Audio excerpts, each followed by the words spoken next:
Mesdames et messieurs, bonsoir. Bienvenue sur la RSTV. Au titre des informations, commençons avec la Côte d'Ivoire. Précisément, au Sud Comoé, ce mercredi 18 octobre 2023 s'est tenue la cérémonie officielle de présentation du nouveau chef du village d'Assé, un beau petit village de Bonois situé à 3 km de Samo sur l'As Abidjan à Boisseau. Plus de détails avec Serge Evra.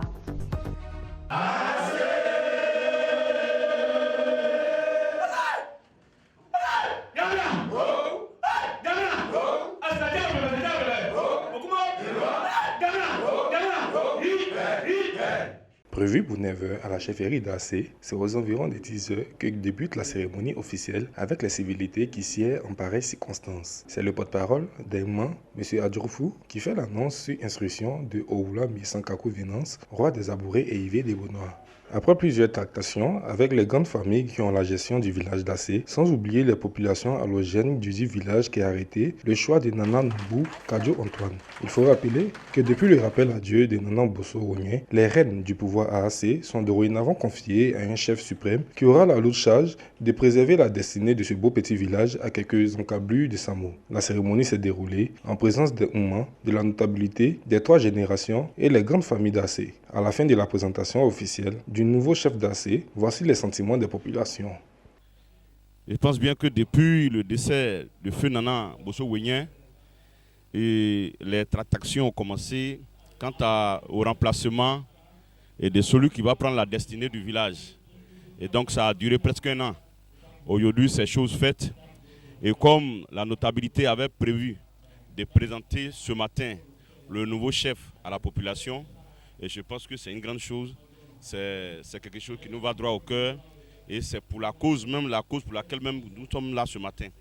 Depuis que nous avons perdu notre chef, l'ex-chef, nous sommes restés orphelins, mais Dieu merci, avec l'accord de nos camarades notables, Abouré et autres, nous avons pu gérer le village jusqu'à ce que, Dieu merci, aujourd'hui, nous ayons l'opportunité de connaître notre nouveau chef, qui est M. Kadjo.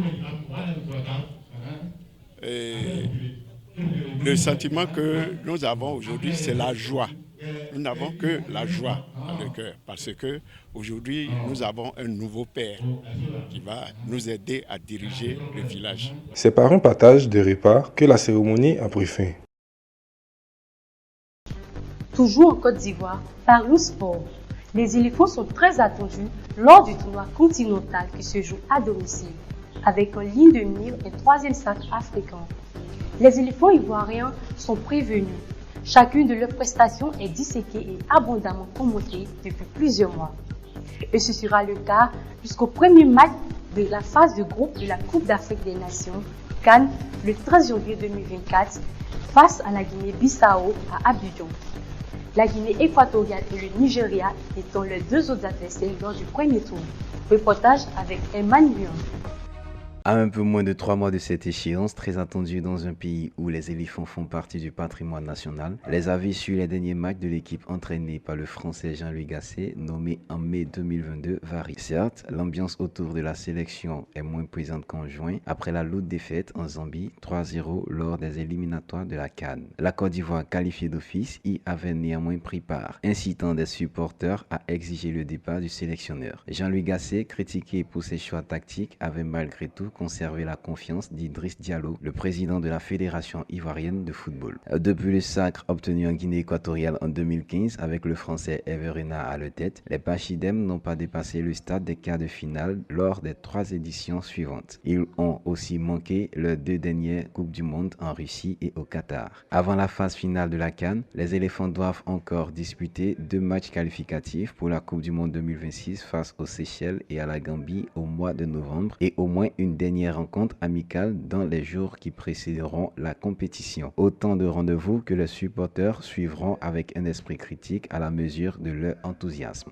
L'actualité internationale nous emmène en Israël où le terminal de Rafah entre l'Égypte et Gaza ouvrira ce vendredi, affirment les médias égyptiens. 20 camions d'aide humanitaire avaient l'autorisation d'entrer dans la bande de Gaza mais la route détruite par les frappes israéliennes devait être réparée. Commentaire avec Emmanuel Yongra.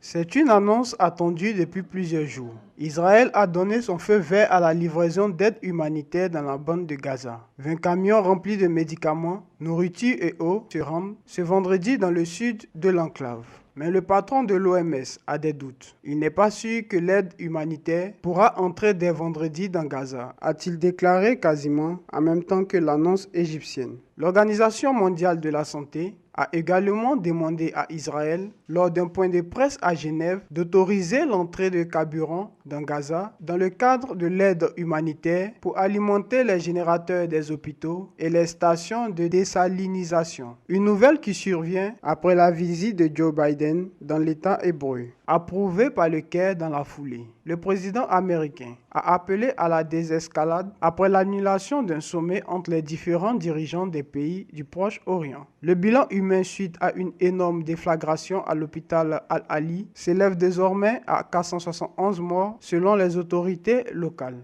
Le président américain affirme que l'État hébreu n'est pas responsable et que l'explosion aurait été causée par une roquette de l'autre camp ayant raté son tir. Une version contestée dans la majorité des pays arabes qui accusent Israël d'avoir délibérément attaqué l'hôpital et où les manifestations anti-israéliennes se multiplient. L'explosion à l'hôpital a accru la colère déjà bouillante face au bombardement et au blocus de Gaza par Israël. Le nombre de victimes dans l'enclave a dépassé les 3000 morts.